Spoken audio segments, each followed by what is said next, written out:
Panaghoy 3:21 hanggang 26. Ito'y naaalala ko, kaya't mayroon akong pag-asa. Ang tapat na pag-ibig ng Panginoon ay hindi nagmamaliw, ang kanyang mga habag ay hindi natatapos. Sariwa ang mga iyon tuwing umaga, dakila ang iyong katapatan. Ang Panginoon ay aking bahagi, sabi ng aking kaluluwa. Kaya't ako'y aasa sa Kanya. Ang Panginoon ay mabuti sa kanila na naghihintay sa Kanya, sa kaluluwa na humahanap sa Kanya. Mabuti nga na ang tao ay tahimik na maghintay para sa pagliligtas ng Panginoon. Mayroong pag-asa.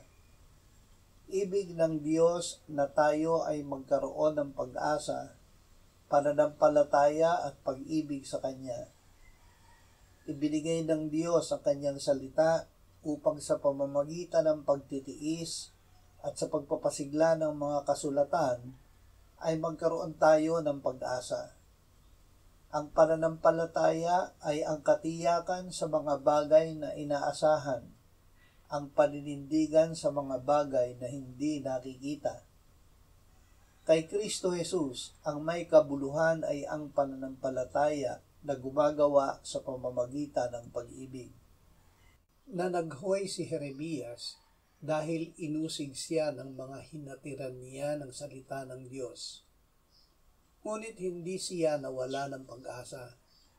Nanalig siya sa tapat na pag-ibig ng Diyos, kaya't nakapagpatuloy siya sa pagsunod sa Diyos.